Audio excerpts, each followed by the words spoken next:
आज का टॉपिक है पूल टेस्टिंग। कोविड-19 के परिप्रेक्ष्य में इसको हम समझते हैं। मेरा नाम डॉक्टर तुषार सक्सेना। चलिए शुरू करते हैं।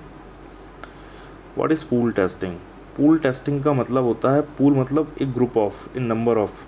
तो screening a pool sample from 5 suspected persons are examined in a RT-PCR test. Individuals are tested only when sample proof positive. तो ये इसका प्रिंसिपल दिया हुआ है कि वैसे तो हम इंडिविजुअली अलग अलग सैंपल का टेस्ट करते हैं, इधर पॉजिटिव हो या नेगेटिव हो, लेकिन अगर हम 5 लोगों का सैंपल का एक पूल बना लें, मतलब 5 लोगों के सैंपल लेके उन 5 लोगों के सैंपल के ग्रुप को एक पूल का नाम दे दें, तो उसे पूल टेस्टिंग कहेंगे। इसको ऐसे भी समझ सकते हैं कि जहां हम एक एक व्यक्ति का अलग अलग टेस्ट करते हैं, अगर हम 5 व्यक्तियों का एक ही टेस्ट करें, 5 व्यक्तियों के सैंपल से एक ही टेस्ट करें, तो उसे हम पूल टेस्टिंग कहेंगे। ठीक है, तो इसमें 5 सस्पेक्टेड पर्सन्स लिखा हुआ है, examine in a PCR RT-PCR test. ठीक है, और अगर उस जो हमने पूल टेस्टिंग किया है, जो 5 लोगों के सैंपल का पूल है, उसको हम टेस्टिंग करते हैं, तो अगर वो नेगेटिव आता है तो इसका फ़ायदा क्या होगा कि 5 के 5 नेगेटिव हैं, जाहिर सी बात है। लेकिन अगर उन 5 में से कोई एक भी पॉजिटिव आता है, तो ये जो पूल है ना, ये पूल टेस्ट, ये जो पूल है, ये पॉजिटिव रिजल्ट देगा। अगर उस पूल ने पॉजिटिव रिजल्ट दिया तो इट मीन्स उस पूल के 5 लोगों की इंडिविजुअल टेस्टिंग होगी, इसमें यही कहा गया है। थोड़ा हिस्ट्री देख लेते हैं। ऐसा नहीं है पूल टेस्टिंग कोई नया मेथड है, कोई नया तरीका है। Pool testing has been used previously in early stage of HIV epidemic when PCR cost were high. Pool testing method का उपयोग और भी बहुत सारी डिसीज़ों में किया गया है। HIV जब एपिडेमिक था, HIV early stage of HIV infection की जांच करने के लिए भी इसका हमने यूज़ किया था। उस टाइम पे PCR कॉस्ट काफ़ी हाई थी, हालांकि आज भी काफ़ी हाई है, बट फिर भी आज के मुकाबले पहले ज़्यादा हाई थी। हम इसमें एक चीज़ ध्यान देने वाली बात यह है कि one pool testing is not recommended, मतलब नोट नंबर 1 है, pool testing is not recommended for individuals with known contact with confirm case. ऐसे लोग का पूल टेस्ट नहीं किया जाएगा, या ऐसे लोगों का सैंपल पूल टेस्टिंग के दायरे में नहीं आएगा जिनकी ऐसी हिस्ट्री हो कि वो किसी कन्फर्म्ड कोविड-19 पेशेंट के संपर्क में आए थे। डेफिनेटली नहीं, उसको फिर पूल टेस्टिंग का कोई मतलब नहीं रह जाएगा।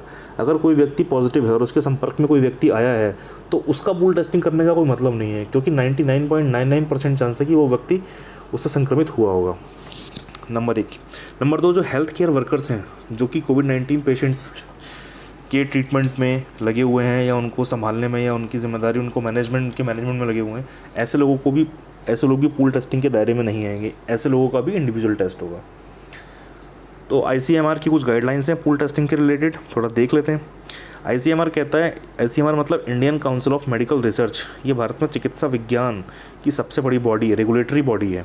ठीक है, ICMR कहता है कि अगर इफ़ लेस दैन 2%, अगर 2% से कम है कहीं पर केस, वहाँ पर पूल टेस्टिंग यूज़ किया जा सकता है। अगर 2 से 5% के बीच में, तो सिर्फ कम्युनिटी सर्वे और सर्वेलेंस के लिए अलाउ है। और अगर 5% से ज़्यादा है कहीं पर केस पर्टिकुलर, तो स्ट्रिक्टली नॉट रिकमेंडेड, वहाँ पूल टेस्टिंग नहीं की जाएगी। एक एक्सेप्शन दिया इन्होंने, मेडिकल रिसर्च पर्पज़ है या स्टडी पर्पज़ है तो बात अलग है। इन सब का क्या मतलब है, अभी मैं आपको बताता हूँ। सबसे पहले हम देख लेते हैं effectiveness of pool testing. Pool testing की इफेक्टिवनेस क्या है, मैंने आपको बताया, अगर हम पूल टेस्टिंग करेंगे तो it will increase the capacity of testing. जाहिर सी बात है, एक एक करके टेस्ट करेंगे, ज़्यादा टाइम लगेगा, ज़्यादा कॉस्ट लगेगी, ज़्यादा मैन पावर लगेगी। लेकिन अगर हम 5-5 लोगों का पूल बना लेंगे तो कम टाइम में हम ज़्यादा टेस्टिंग कर पाएंगे। तो ये वही बात लिखिए, it will save the lot of resources. तो टाइम है रिसोर्सेज में, कॉस्ट है, मैन पावर है, इन सब की बचत होगी। अब इसमें क्वेश्चन ये आता है कि why only 5 number chosen for a pool, कि एक पूल चुनने के लिए 5 नंबर का ही इस्तेमाल क्यों किया। तो उसका हालांकि ज़्यादा क्लियर आइडिया ICMR ने नहीं दिया, बट फिर भी कुछ चीज़ें हैं जो हम देख लेते हैं। इसमें लिखा है कि higher possibility of missing positive samples with low viral load. अगर हम 5 से ज़्यादा लोगों का पूल बनाएंगे सैंपल का, तो काफ़ी ज़्यादा पॉसिबिलिटी है कि जो पॉजिटिव सैंपल है वो मिस हो जाए। ठीक है ना, क्योंकि लो वायरल लोड है। मान लीजिए अगर हमने 10 का बना दिया या 20 का पूल बना दिया, और मान लो किसी में लो वायरल लोड है, तो हो सकता है वो एक बार के लिए हिडन हो जाए। टेस्टिंग तो टेस्टिंग है, 100% एक्यूरेसी तो किसी भी टेस्टिंग की नहीं होती, तो क्वाइट पॉसिबल इस बात के चांस है। तो इसलिए कम से कम छोटा से छोटा पूल ही फ़ायदेमंद रहेगा। ठीक है, दूसरा रीज़न है कि to avoid the effect of solution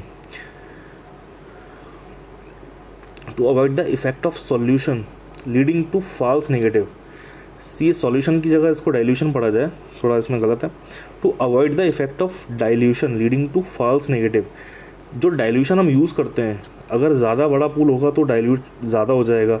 तो इसके इफ़ेक्ट को कम करने के लिए हमने सिर्फ 5 लोगों का ही पूल बनाया है। अगर ज़्यादा होगा तो गलत तरीके की मतलब फॉल्स नेगेटिव आने के चांसेस ज़्यादा रहेंगे। अगला है, एक नोट और है, वो देख लेते हैं। According to ICMR, currently in the country after examining 25% then a patient is coming कोविड-19 पॉजिटिव। यानी ICMR कहता है कि अगर 25 लोगों की टेस्टिंग कर रहे हैं हम, तब जाकर हमें एक कोरोना पॉजिटिव व्यक्ति मिल रहा है। अलग अलग कंट्रीज़ में अलग अलग रेशियो है, हालांकि टाइम के साथ यहाँ पर भी ये रेशियो चेंज होगा। अगर हम जापान में देखें तो ये रेशियो 1:11.7 है, मतलब कि 11.7 लोगों की टेस्टिंग में एक आदमी पॉजिटिव मिल रहा है। इटली में अगर देखें तो 6.7 लोगों की टेस्टिंग में एक आदमी पॉजिटिव मिल रहा है। और अगर USA में देखें तो रेशियो और भी ख़राब है, 5.3 लोगों की टेस्टिंग में एक मिल रहा है। और ब्रिटेन में तो हालत बहुत ही ज़्यादा ख़राब है, उसका तो खैर मैं मेंशन भी नहीं कर सकता इसमें। तो आप समझ लीजिए कि यहाँ पर पूल टेस्टिंग का क्या फ़ायदा रह गया, है ना। अब मैं आपको दिखाता हूँ आगे कैसे।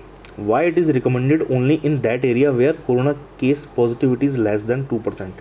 जैसा कि मैंने आपको बताया था कि ICMR ने कहा था कि if less than 2% then pool testing can be use.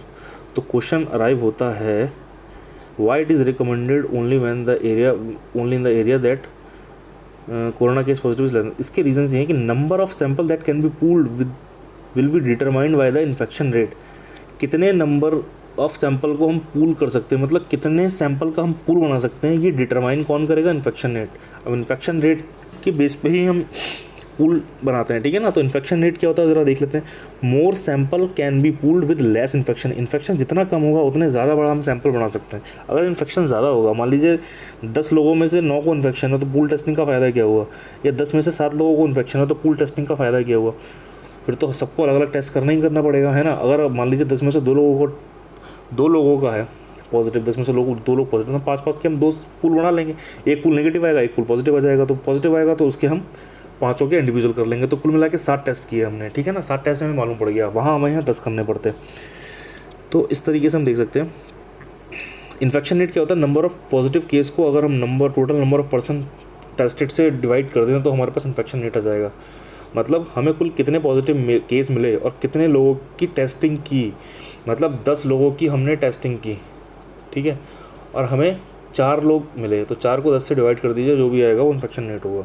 अगर if the infection rate is high then there is no significance of pool testing. अगर इन्फेक्शन रेट हाई होगा, पूल टेस्टिंग का कोई मतलब नहीं रह जाएगा। इसका उद्देश्य यही है कि कॉस्ट, मैन पावर, टाइम, इन सब की बचत करने के लिए, ठीक है। इसका मेन पर्पज़ इसका यही है। अब महाराष्ट्र में 7.2% है, वहाँ पूल टेस्टिंग अलाउड ही नहीं है। तो यही था पूल टेस्टिंग का फंडा जो मैंने आपको इसमें क्लियर करने की कोशिश की है। उम्मीद है आपको समझ आया होगा। आज के इस वीडियो में इतना ही। Thank you so much.